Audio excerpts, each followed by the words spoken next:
Bueno, ADN es eso, es una coalición, es yo creo el reflejo de un trabajo intensísimo de años de lograr aunar voluntades y proyectos de varias organizaciones políticas y es la culminación de ese proyecto en una sola sigla, en una sola coalición, en un solo bloque, tratando de alcanzar efectivamente el Parlamento Europeo, donde se da una voz absolutamente distinta y singular. Y esa es la razón por la que lo acepto, ¿no? Porque uno, como digo, yo siempre digo que nosotros somos soldados dentro de nuestras organizaciones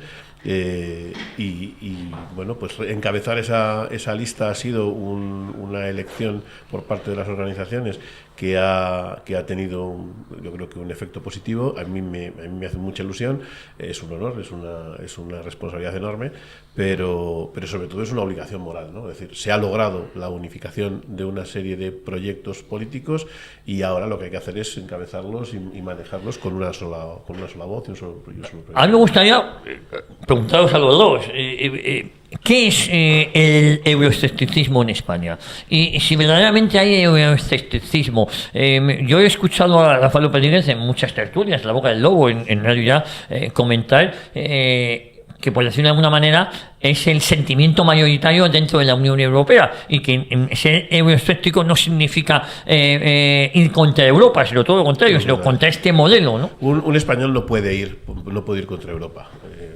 Si hay un padre de la Europa que conocemos es España, precisamente, y es nuestro pueblo, de manera que contra Europa no. Se va contra una organización de esa Europa que ha fallado y que falla cada día estrepitosamente, pero no solo como organización, sino como respaldo de los países y las naciones que lo componen, especialmente la española, que sufre lo que no está en los escritos.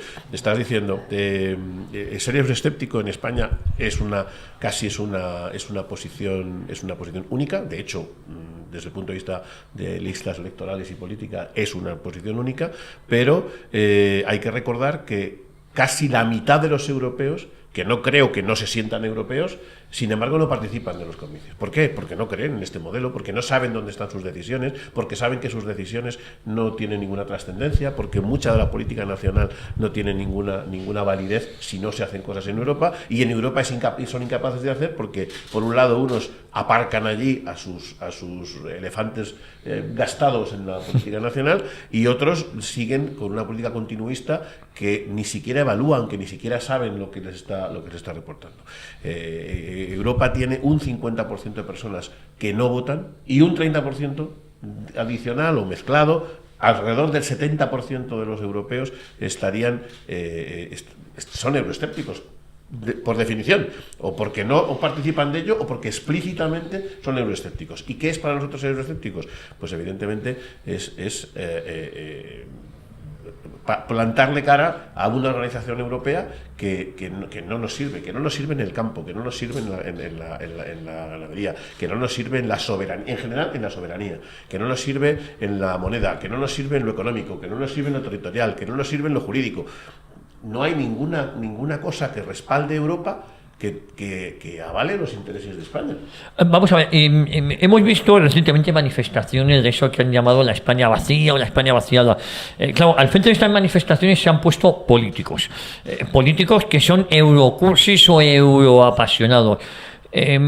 ¿Cómo se puede defender el campo desde el momento que España firma su ingreso en la Unión Europea y nos obligan a matar ganado y a quemar viñas o a perjudicar nuestros campos? ¿Cómo se compagina eso?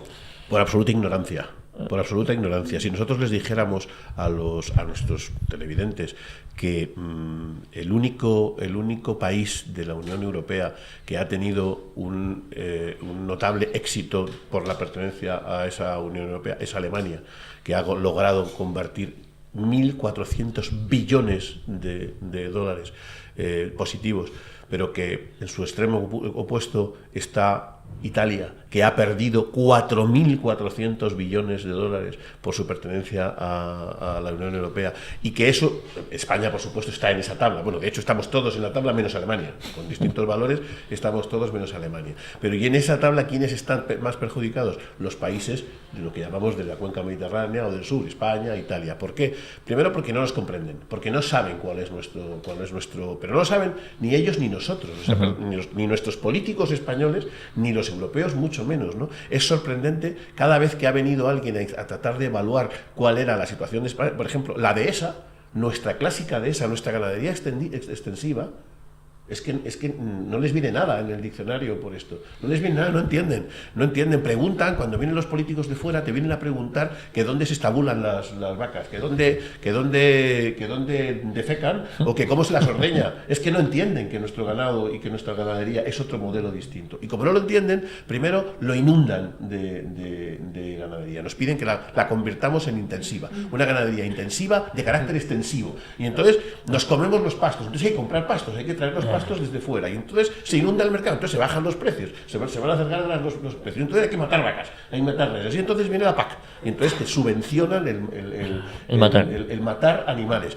Y esto con los olivos, pasa con la ganadería, pasa con los olivos, pasa con la naranja que está tirada, y pasa con la naranja, con la lenteja, pasa porque Europa ha firmado, al margen de sus miembros, ha firmado lo que se llaman los tratados de libre comercio.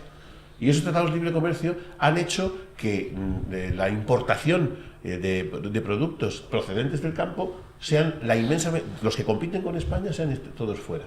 Pero es que es peor, es que la clase política y la clase empresarial que respalda muchas veces a la clase política, lo que ha hecho para salir de la crisis, que ha sido ir a instalarse en Marruecos, ir a instalar sus empresas en Marruecos, a abaratar los costes, a seguir convirtiendo a las personas en horas hombre, en capital humano, en elementos de una línea de producción más baratita, donde efectivamente la naranja española, que tiene otras características, entre otras, que nos hemos ganado el derecho al bienestar de nuestros agricultores, pues no podemos competir con eso. Y son las propias empresas españolas las principales adjudicatarias de los negocios en Marruecos y en otros países.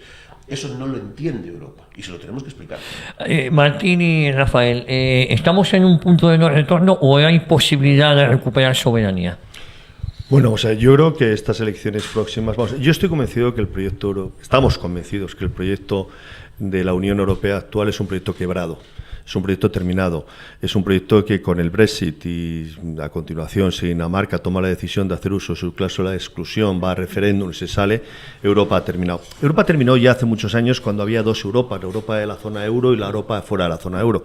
No olvidemos que, para completar algún dato, en Europa el 40% de los europeos viven fuera de la zona euro, es decir, viven en otra moneda, por lo tanto no viven sujetos ni a la rigidez, ni a las doctrinas o decisiones adoptadas desde el Banco Central Europeo, ni a las políticas fiscales y demás. Por lo tanto, el proyecto europeo está quebrado. Estas próximas elecciones van a ser unas elecciones que van a ser demoledoras para el concepto de Europa, porque, como bien apuntaba nuestro magnífico candidato, el señor Estrellas, de apellido ilustre, que ha dejado dio su sangre por España, su padre, el comandante Inestrellas, gran hombre, gran patriota, pues la realidad cierta es que va a haber una avalancha de voto euroescéptico.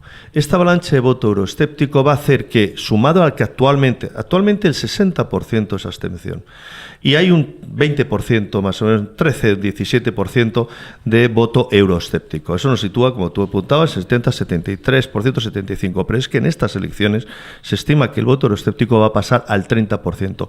Si se consuma el efecto de la abstención, que va creciendo en cada elecciones, y nos vamos de un 60 a un 65, nos podemos poner un 85% de europeos que o votan euroescépticos o no votan por les interesa. Pero ojo al dato, de esos euroescépticos, porque euroescéptico es el que cuando no votas es porque no crees, porque no lo sigues, no te interesa. Y hay otros que son completamente contrarios, y luego hay otros que votan a proyectos que son contrarios a este sistema de Unión Europea. Pero es que es un dato muy importante, 71% de los jóvenes no votan en las elecciones europeas, no les interesa. 66% de los estudiantes no votan. el 68% de los trabajadores mano de obra no votan las elecciones europeas. Es decir, por lo tanto, la Unión Europea es un proyecto de élites, está en manos de un 23%, que es una élite determinada, que está tipificada, el Eurobarómetro lo identifica claramente, en un empresario, hombre, que no mujer, empresario, hombre, de una edad determinada. Pero ese 23%, un 23% en las últimas elecciones, es realmente el proyecto Europa. Es un proyecto de élites, es un proyecto que no ha permeabilizado en las capas sociales, que no interesa en las capas sociales que no sea la élite. Por lo tanto, es un proyecto quebrado. Y, por supuesto, que no es que crea que es recuperable, es que yo creo que estamos presenciando el final de lo que es la Unión Europea tal y como la entendimos. No quiere decir eso, y nosotros, y lo puede explicar mucho mejor Martín que yo, nosotros no estamos en contra de acuerdos dentro de la zona europea para llegar a entendimientos de carácter, protegernos contra las zonas, contra el dumping de otras regiones mundiales. En esto no estamos de acuerdo, no estamos en desacuerdo, podemos estar de acuerdo. Nosotros somos más de lo que era el Tratado de Roma, de lo que ha sido Maastricht, El cambio existe, es que el Tratado Europeo, el Tratado de Roma, era la unión de intereses económicos, con unos ciertos límites, y Maastricht da el salto a la unión de soberanías y identidades de Estados. No. Nosotros no queremos que nos secuestren la soberanía, no queremos que nos secuestren nuestras identidades. Queremos colaborar, queremos poner en común, queremos compartir, pero lo que no queremos es que se dé ese salto de Maastricht a restarnos soberanías y querer hacer un Estado federal dentro de la Unión Europea. ¿No parece anacrónico que hasta hace relativamente unos días la Unión Europea no reconociera a Gibraltar como una colonia? Bueno, lo que es anacrónico es que exista Gibraltar, o sea, que una comunidad supuestamente compuesta de socios no solo económicos, sino una supranación. Por eso digo que se den cuenta ahora que Gibraltar es una colonia. Que además está amparada por todo el derecho internacional, por todos los pronunciamientos favorables de la ONU, por todos los organismos internacionales han aclarado por activa y por pasiva que eso es una colonia, que tiene que descolonizarse, que no tiene ningún sentido. Pero además es que no tiene ningún sentido entre socios. Es que yo no me imagino a ningún otro país socio de cualquier comunidad y de la Unión Europea en particular poniendo sus zarpas en campo contrario, ¿no? No tiene ningún sentido. Ahora de repente hay que armar una solución para ver cómo le arreglamos la salida a los ingleses, que van a salir, que los ingleses van a salir dando un portazo o cerrando con cuidado, pero van a salir sin ninguna duda, como van a salir los daneses y como van a salir otros muchos países cuando ya no aguanten más y cuando los chalecos amarillos terminen reventándolo todo y cuando no aguanten más, es que no hay más que mirar los números. Y claro, entonces ahora necesitan algún tipo de estatus que les permitan poder pasar las fronteras sin grandes problemas y tener... Gibraltar se ha convertido, no es que sea una colonia, es que es un nido de corrupción, es que primero es una afrenta a una nación partícipe de la Unión Europea, de cualquier otro sitio, pero la Unión Europea. Segundo, es anacrónico hasta decir basta. Tercero, es un proyecto permanente de invasión perpetua, de invasión de aguas territoriales, de invasión del istmo, de invasión de los territorios, basándose además y amparándose además en todo lo que tiene que ver con la solidaridad de los españoles. Oye, que se me muere la gente, dame un trozo para los hospitales. Oye, que es que no tengo dónde llegar, dame un trozo y déjame para el aeropuerto. Y van a terminar en Cádiz. O sea, es que, porque con la inacción de nuestros políticos, con la falta de recursos de nuestros políticos, con el reconocimiento por parte, y en esto se llevan la palma los socialistas, del reconocimiento de estructuras y de estatus que nadie se le había, ni siquiera Felipe González se le había ocurrido aceptar, pues claro, a los ingleses, si ya se toman por su cuenta lo que les parece oportuno, excuso decirte cuando se lo regalas. La Unión Europea ahora parece que, como todo regalo, ha conseguido que se certifique o que se vaya a certificar, que aún no se ha hecho, que se vaya a certificar el estatus de colonia. Lo es, pero es que no debería existir, es que es absolutamente anacrónico, efectivamente. Oye, hay otra cuestión que me gustaría comentar con vosotros, la connivencia del relato de la Unión Europea con el separatismo. Nuestros socios fiables, hablo de Bélgica, hablo de Alemania, hemos tenido un feo detrás de otro. Claro que España igual se ha hecho merecedor de ese feo, puesto que no ha llamado a su embajador a consulta, no ha escenificado ningún tipo de malestar, ¿no? ¿Estos son nuestros socios fiables?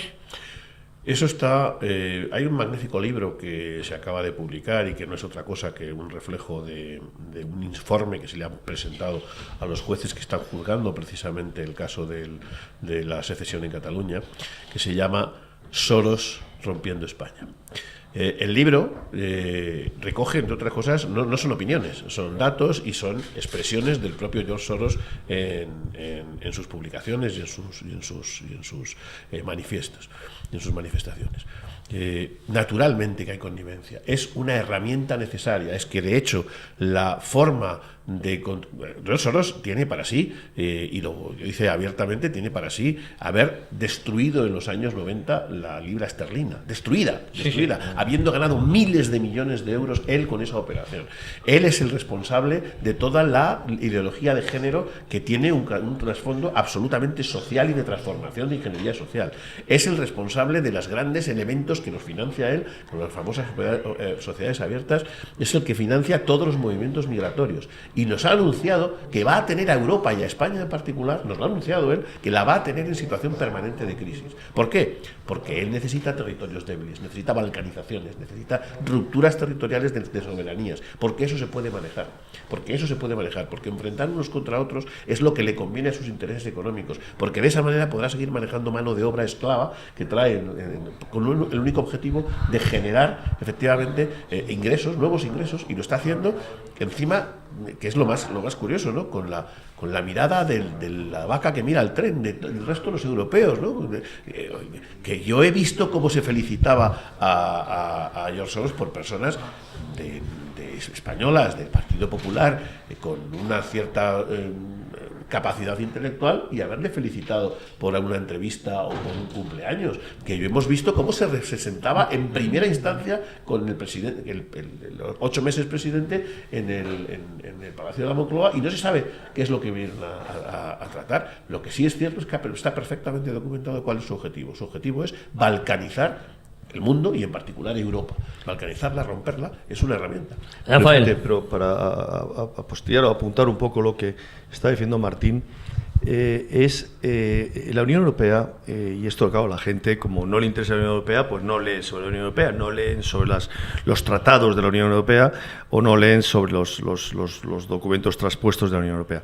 La Unión Europea es la constitución, la fracasada constitución que pretendieron hacer, que por supuesto el único país que votó a favor fue España, todos los demás países votaron en contra. Es que los dos que votaron fue tal desastre que ya ni se planteó que los demás votaran, ¿no?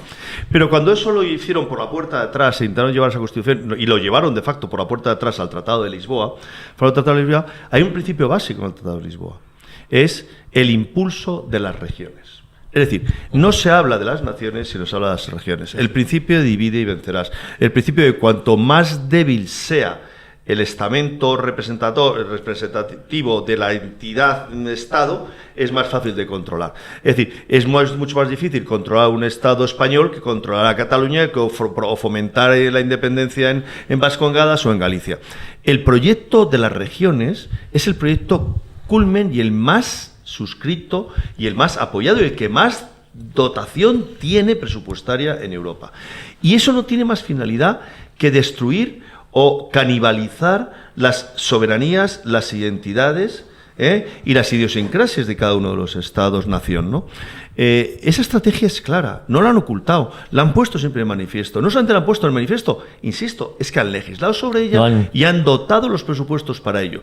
Pero no solamente eso. En paralelo a la Unión Europea hay otra cosa que la gente dice, bueno, tú cuando preguntas a la gente, oiga, ¿cuántos parlamentos hay en Europa? Y te dicen, 1.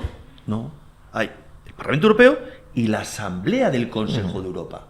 La Asamblea es regional y la Asamblea tiene 300 y pico diputados y el Parlamento Europeo tiene 704. Bueno, pero ambos dos están focalizados, los dos, en el ámbito de las regiones.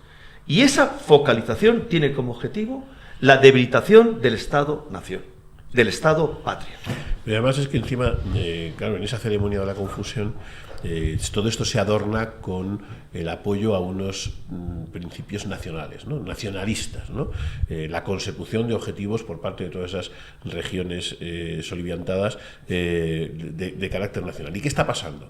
Que muchos de los euroescépticos, muchos de los que de hecho reclaman como nosotros soberanía, nación, y frente a la Europa de las regiones, la Europa de las patrias, ven en ese tipo de atomizaciones la respuesta de algunas partes de esos territorios como si fueran de verdad respuestas nacionales, ¿no? Hemos visto en Grecia y hemos visto algunos otros en Alemania que les han dado apoyos puntuales, hasta que se lo explicas, apoyos puntuales a secesionistas, porque su idea es que frente a esta España de las regiones, que también quiere entrar en la amalgama de Europa, pues que aparezcan entornos nacionales que aboguen por la Europa de las naciones, pues les dan su apoyo, hasta que alguien se lo explica y dicen que esto no es el Reino Unido, que esto no es Irlanda, esto no es Escocia, esto no son los problemas, no, que esto es otra cosa, que esto es un intento rupturista, que esto es un intento de atomización, de destrucción, precisamente de lo contrario que estás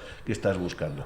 Y se dan esas confusiones que afortunadamente tenemos capacidad en ocasiones para resolver, y que tendremos mucha más capacidad para resolver cuando nos sentemos en el Parlamento y tengamos la voz. ¿Te veis de eurodiputado, Martín, a pesar de todas las dificultades? Sí, el único problema que tengo es que no sé si voy con 2 o con 3, pero sin ninguna duda. La discusión es cuántos apartamentos tenemos que buscar en Bruselas en este momento. Sin duda.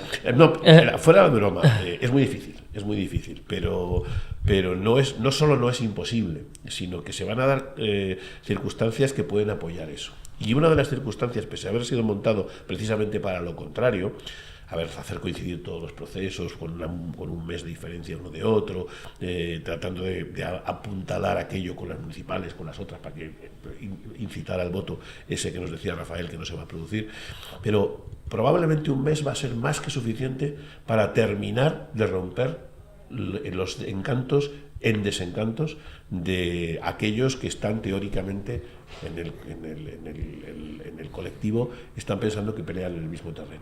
No es verdad, no pelean en el mismo terreno, pero sí están yendo estamos disputándonos el mismo votante, con proyectos distintos, aunque la gente crea que tienen mucho que ver, no tienen nada que ver, pero sí se están disputando el mismo votante. Ese votante va a volcarse sin ninguna duda en tromba, va a buscarse en tromba, mientras cuanto antes sea mejor, porque como dure mucho más la campaña, se van a despedazar y van a seguir tirando dinamita contra sus candidatos y aceptándolo, ¿no?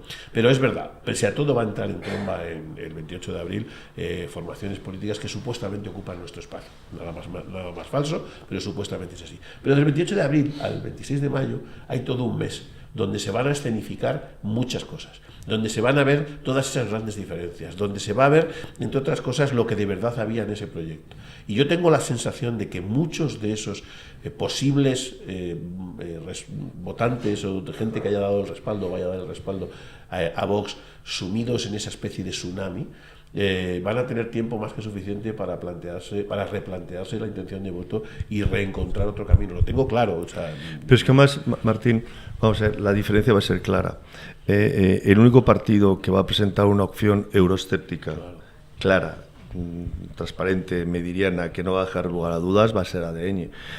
Vox va a presentar un proyecto. Vox ha hecho una cosa bastante rara, que es que quería casarse con Le Pen y con con todos sus socios, los ha abandonado, ahora está pensando en Visegrado, ya Visegrado tampoco, por eso que Orbán es íntimo amigo de Aznar, pero cuando digo íntimo amigo, amigos personales.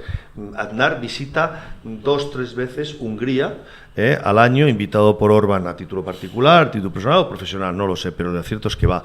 Entonces tampoco, ya con Orbán tampoco, entonces tienen que buscarse un Visegrado medio, entonces se tienen que reubicar por Holanda. Pero lo que está claro es que ya han marginado... Por Polonia. ¿Por Polonia, qué he dicho? Holanda. No, Polonia, he dicho, no, disculpa. No, por Polonia. Se ha reubicado más en Polonia. Entonces, ese intento de búsqueda de que ya no puedo estar con Le Pen, porque estoy con Le Pen ya, hombre, los Federico Jiménez de Santos, los medios que me están apoyando, esto no me lo van a permitir, esto no me lo compran, entonces ya tiene una reubicación. Esa ambigüedad en la que se mueven como pez en el agua y lo hacen muy bien, yo creo que las europeas va a hacer que la gente diga, no, vamos a ver, o eres o no eres, claro. O estás o no estás, o estás a favor de la Unión Europea con sus matices o estás en contra de la Unión Europea, y nosotros estamos en contra de la Unión Europea, y los que quieran votar en contra de no Europa, no somos eurófagos, como bien decía Martín, nuestro líder y cabeza de lista, no somos eurófagos, somos contrarios a esta Unión Europea, a este sistema político que se nos quiere imponer desde Europa es el que no respetamos. Y por lo tanto, los que quieran estar a favor de esa Unión Europea votarán al Partido Popular, votarán al Partido Socialista, votarán a Vox o votarán a... Los que quieran estar o manifestar su clara oposición a este sistema de Unión Europea tienen como única opción ADN.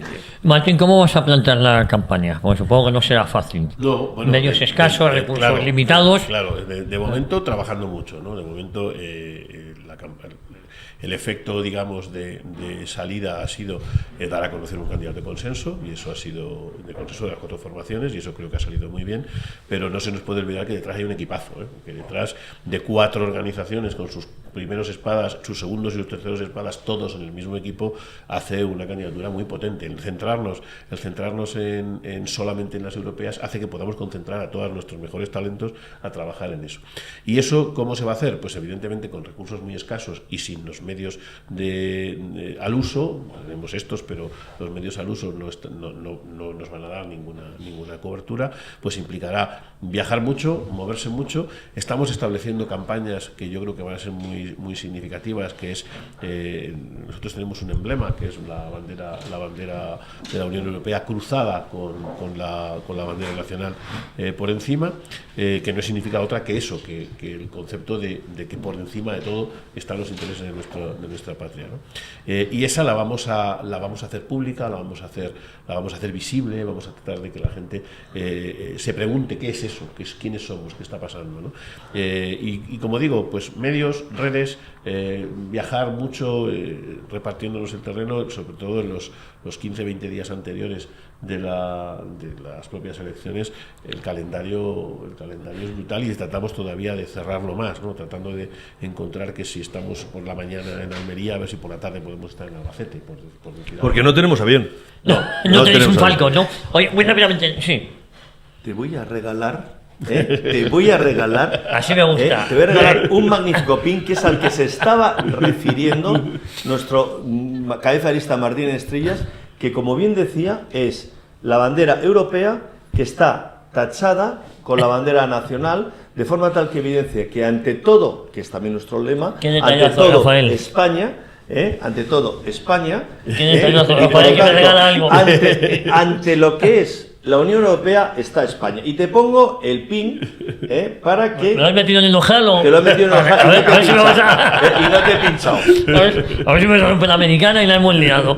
Nos quedan 3 minutos. Muy rápidamente, las 5 ideas fuerzas de ADN.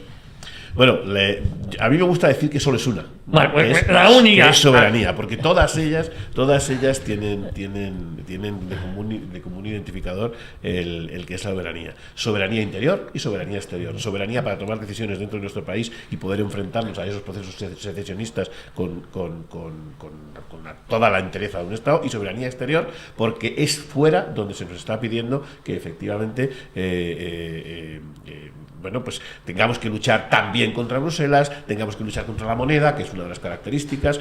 La gente no sabe que el 40% de los europeos a los que hacía referencia Rafael, cuando han tenido la moneda suya, han surfeado todas estas crisis de las que hemos hablado con muchísima más solvencia que aquellos que tenemos trincada la moneda nacional en manos de Draghi. Por lo tanto, tenemos que controlar la inmigración, y eso requiere soberanía, esa inmigración esclava que pretende cambiar nuestros recursos. Tenemos que reivindicar nuestros valores europeos, los que hicieron posible la construcción de esta Europa, en la que ellos se basan, pero que están destruyendo y no se dan cuenta de que eliminando esos pilares van a eliminar su propia construcción, que son básicamente los valores de la cultura cristiana, el derecho objetivo y natural,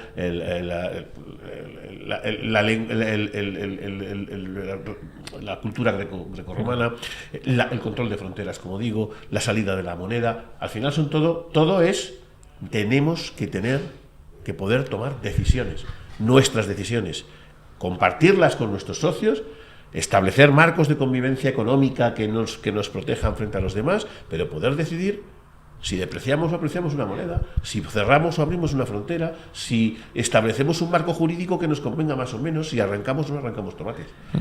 Hay un punto de coherencia fundamental en lo que estaba apuntando Martín: soberanía. Vamos a ver, nosotros no entendemos y queremos denunciar proyectos, como nos estábamos refiriendo antes, ya sea el Partido Popular, ya sea Vox, ya sea Ciudadanos, que reclaman la unidad de España, pero a su vez todos están dispuestos a entregar esa soberanía española a un ente europeo que se llama Unión Europea. Es decir, ¿quieren rescatarla de Cataluña para entregarse a Europa? No, mire usted, el patriotismo y la defensa de la unidad de la patria pasa porque esa soberanía resida en España y esa soberanía no sea transfronteriza. Por lo tanto, reclamar la unidad de España de estos proyectos para recogerla e entregar esa soberanía nacional a una unidad europea es verdaderamente una burla, es realmente absolutamente inicuo. Rafael, muchísimas gracias, como siempre, por haber venido. Martín Inestillas, buen amigo. Un placer. Te deseo lo mejor, muchísima suerte. Y volverá muchas más veces. Y yo me voy con mi pin más feliz que una perdiz. ¿Ustedes saben lo que le dijo John Rambo a su coronel? La pregunta de cómo vivía Johnny día a día. Amigos, vivan día a día y no se crea todo lo que escuchen ni todo lo que vean. Es posible que sea hasta mentira. Volvemos la próxima semana aquí a Periodista Digital y a Radio Ya Televisión. Audio.